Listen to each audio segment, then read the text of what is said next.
I am willing to do anything to make a full-time income from YouTube within the next 12 months. I have to stand on my head, grind 10 hours a day on top of my existing job, or cook crack in the parking lot to succeed. Not allowed to cook crack in the parking lot. Okay, maybe not that last one. Like, I'm willing to do anything, but not anything. So, we'll see. But I'm willing to do a lot.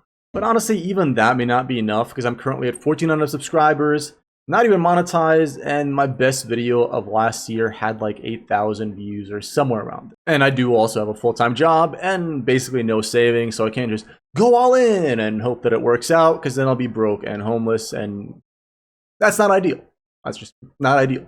But I do have a plan, and I'm going to share that plan with you in this video, go over why I think becoming a full-time creator now is actually easier than most people think, especially in a year, and go over why I'm going to do all of this, because it's actually a pretty stupid idea. Like, if you took a list of 1,000 of the best ways to make money within the next year, this would be like number 994 on the list. It's that bad, because everyone and their mom wants to be a YouTuber. It's super competitive, and really, unless you're in the top like 0.1% who make the crazy money, most YouTubers actually don't make that much for the amount of time they put in. Like, they do make good money, don't get me wrong. But it's like investment bankers. Investment bankers, they make like 200, 250K. It's like, oh my God, that's crazy money, right? But they work like 100-hour weeks, sometimes more. So if you kind of break that down, they're making like 30, 40, 50 bucks an hour, which it's nice, don't get me wrong. But it's not as crazy as hearing like, oh, they make 250,000 in a year. Like, that's crazy. And speaking about money, this actually brings me to question number one. Like, what does a full-time income actually mean? Because if I don't define it, how will we know if I hit it? So I live in America, in a pretty expensive city. So I'm going to say $72,000 a year is a full-time income. Now, I don't think I'll hit that within the next year. I think that's impossible. There has to be a ramp-up period. I don't think that's realistic. Like, maybe there's a 0.1% chance, but unlikely. But what I am going to say is if I can make about $6,000 a month the last 3 months of this 12-month challenge, right? $6,000 a month is approximately $72,000 a year annually if you multiply it by 12.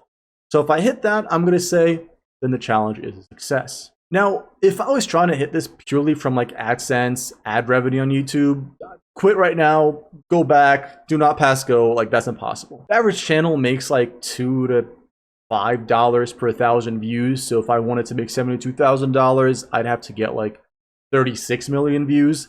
And even if, I wanted $6,000, that's still a lot of views. That's pretty much impossible. Like, even if each video I make hits 500K views, I'd still need to make 72 videos, and that's just not possible with my current schedule. But if I can get the right sponsors, and sponsors pay anywhere from like 10 to 50 bucks per 1,000 views, then those numbers become a lot easier. I need to create like anywhere from 10 to 20 videos that hit a good number of views. And, that on top of affiliate income, Patreon, some Twitch subs, that actually ends up being pretty close to the goal. And another reason why I think this is actually very doable is because I'm not starting from scratch. Like, I see YouTube as a skill. I don't mean like the skill of YouTube. It's not just one thing, right? It's a collection of different skills, like videography, ideation, thumbnail design, video editing, scripting, like a whole bunch of different skills. And if you just put one skill in front of you, it's pretty easy to learn. Like, okay, you just go into one skill, and you go, okay, I'm going to learn this, and then you learn it, right? Skill acquisition 101, boom, genius. But I think most people try to learn all of them at once, which is like pretty much impossible. Plus, my secret advantage is that I already have some of these skills. I've been in marketing for about 10 years. I've ran my own businesses. I've done graphic design, video editing, and I'm, pretty comfortable on camera. And actually, I think that's pretty much it. So it's not as many as I thought I had. And I'm really the most comfortable with marketing. Everything else is like still lowish level. But I'm not starting from scratch, right? At least I'm somewhere there with other skills. Weird way to phrase things, whatever. Plus, I already have 2 YouTube channels, one of which is past 1,000 subscribers, and you need 1,000 subscribers to get monetized. All I'm missing is the watch hours. So I'm starting a little bit ahead of most. Now, maybe actually, like that channel was started 10 years ago, maybe that will be negative. I don't know. Maybe that's actually going to be bad for me because it's an old channel. We'll see. But for now, I think that should be good. Now, here's a timeline that I'm imagining for this challenge. The reason I'm starting with 2 channels instead of 1 is because the first 3 months is just pure exploration. What I mean by that is just creating different videos, different style, different content, different ideas, just throwing stuff at the wall and just seeing what sticks, seeing what I enjoy, seeing what I don't enjoy, seeing what the audience likes, just experimenting. Because I think it's important to do that before you actually like pigeonhole yourself into one little niche that you may not even like, or that maybe there's not an audience. Like I have this channel where you're watching this, where I'm going to document this challenge. I'm going to record some IRL videos, some reviews, some kind of money-oriented content, some business lessons that I've learned, and just experiment with things like that and see where it goes. And then I have the gaming channel with about 1,400 subscribers, which I think has the most potential, but we'll see. And don't get me wrong, like I believe in the long run, quality trumps quantity. But before you create something of quality, you have to figure out what you want to create, which is where all of that quantity comes in. So in the first 3 months, I'm just gonna publish as many videos as possible, try out as many games as possible, experiment as much as possible, and basically just try to find a niche or a sub-niche where I enjoy creating content, there's demand for it, and I can provide value to the audience. Pretty simple. And I'll also be streaming once or twice a week because I think one, it's fun, and two, it's just a great opportunity to practice talking, practice public speaking, and make some money while live, maybe, we'll see, and repurpose that video as a YouTube video. Then after the 3 months are up, and I'm not doing the quantity thing anymore, and I'm not posting like 3 to 5 videos a week, I'm gonna switch to quality. I'm gonna probably post like 1 or 2 videos a month maybe, purely focusing on quality. And there's 2 reasons for this, and 2 seems to be a recurring theme. Like 1, I wanna create content that I actually wanna watch. Like I don't really watch long form Let's Play. I prefer tightly edited videos like Martin Cedopan, Seth, Reggie, Ambiguous Amphibian, Cleeper, like all of those I love watching and I want to create content like that. And second, and I believe a lot of other creators have said this as well, quality trumps quantity. It's much easier to get 5 million views on one video than 50,000 views on 100 videos. Like if I want to hit 1 million views a month, I could try and create like 100 videos that hit 10,000 views each. But that would be a lot of work, it would be very hard, and it's probably easier to just create like 1 or 2 videos that each can hit 500K or 1 million, and just go from there. It's gonna be a lot of more effort on one video, but in the long run, those videos actually are probably more beneficial because they'll keep getting views rather than like a whole bunch of videos that no one really watches. And that way I'm like building in my garden of all of these high quality videos that eventually will keep getting views, keep making me money, and if someone new comes to my channel, they'll see them and be like, oh my god, I want to watch more, and they'll just binge all the videos. That's the plan at least. I also do plan on targeting a bit of a different audience than most for my gaming channel. Like everyone targets kids. There's a lot of them, they watch a lot of stuff, just big watch time.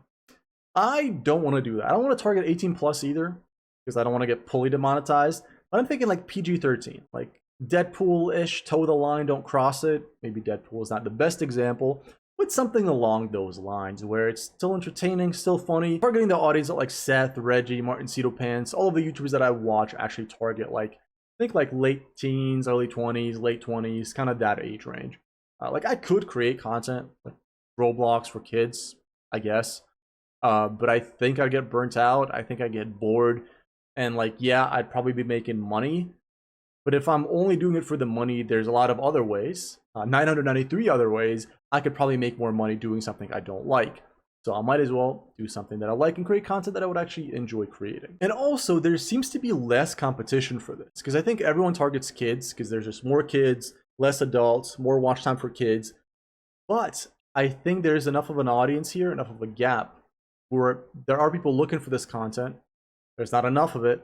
And because they're older, they may also have more money to spend on things. So, you know, Twitch subs, Patreon members, probably more likely to join that. And even if not, at least I'm creating content that I actually enjoy and not just some random kids content with me screaming my head off and being like, oh my god. Anyway, now I could go a little bit more in depth here on like what content I want to create, what video games I'm going to play. But I'm just going to touch quickly on this and record a full video on this if you're interested. Just comment below if you are. And if not, probably going to record a video on this at the end of the challenge anyway, so you get it anyway. So games wise, I already have a list of games that have what I would consider cult-like fan bases. So games like Noida, Kenshi, Project Zomboid, RimWorld, and a couple of other ones that actually align with what I want to play, align with the content I want to create, and they have a fan base that I've already learned is pretty rabid. So those are the games I'm going to be starting with. And the video ideas, I have about 100 different ideas, both for the gaming channel and the non-gaming channel. Now, a lot of those I can't do. Like, they're just very expensive or very time consuming. I can't do them just yet, but there's a lot that I can do. So I have a pretty big list of things that I can already starting this week. And finally, my big reveal. I know I'm not going to get sponsored at the very beginning. And I know even when I get sponsors, it's not going to be for every video. Now, here's one thing I never understood, right? A lot of YouTubers, like, they get paid $5,000 or $10,000 per sponsor. So that means that their video, the ad space, the eyeballs on that video is worth at least $5,000 to $10,000. But if they don't have a sponsor, they don't do anything with that space. So it's just like, oh, here's a video, cool. I'm going to be my own sponsor. I'm going to create funny, short little skits for videos where I don't have a sponsor, promoting either my stream or my Patreon or, I don't know, merch or something. We'll see. Promoting something, because I might as well make use of that ad space on those eyeballs, because each video where I don't have a sponsor, I'm basically losing $5,000. At least that's how I'm kind of seeing it. Plus, it also trains people like, hey, I'm going to have a sponsor at this portion of the video.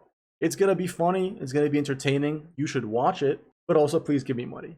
So that's kind of the logic behind it. Anyway, 12 months from now, July 2026, so I'm going to say the challenge ends in about August of 2026. I think that will be exactly 12 months. So if you want to follow along, if you want to see if I succeed, see if I fail, see what I learn, subscribe, follow. I mean, you know what to do. You've seen YouTube videos before. Okay, bye.